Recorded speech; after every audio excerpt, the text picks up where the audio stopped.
The people of Texas are informed that in accordance with a proclamation from the Executive of the United States, all slaves are free. This involves an absolute equality of rights and the rights of property between former masters and slaves, and the connection heretofore existing between them becomes that of employer and free laborer.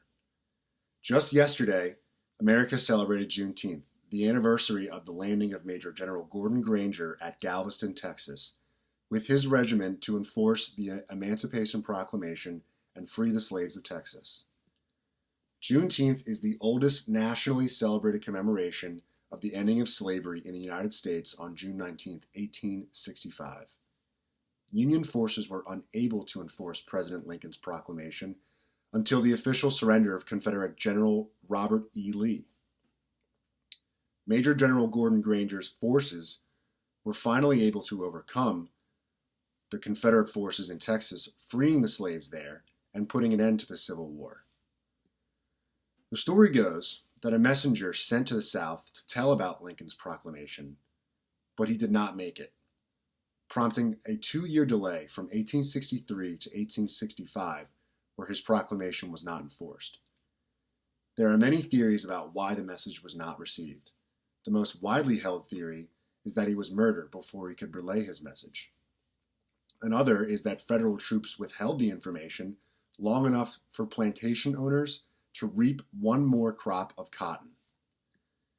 The efforts of Major General Granger's men is recognized each year to remember a defining moment in our nation's history. The Juneteenth holiday is meant not only as a reminder for all Americans of the work President Lincoln did to abolish slavery, but also to remind us of our troubled past so that we may help prevent something so terrible like slavery from happening again in any part of the world. The leaders of America in the 1800s understood there needed to be change. It is our duty and honor to act on behalf of those who need our help. We live every day in a free society, able to do and say what we please. It is a right that all people should hold, and we must never take for granted the freedoms we have.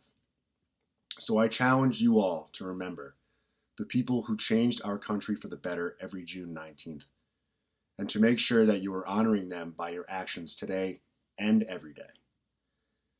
And in a quote from Al Edwards, Texas Democratic representative, "Every year we must remind successive generations that this event triggered a series of events, one by one, defines the challenges and responsibilities of successive generations. That's why we need this holiday."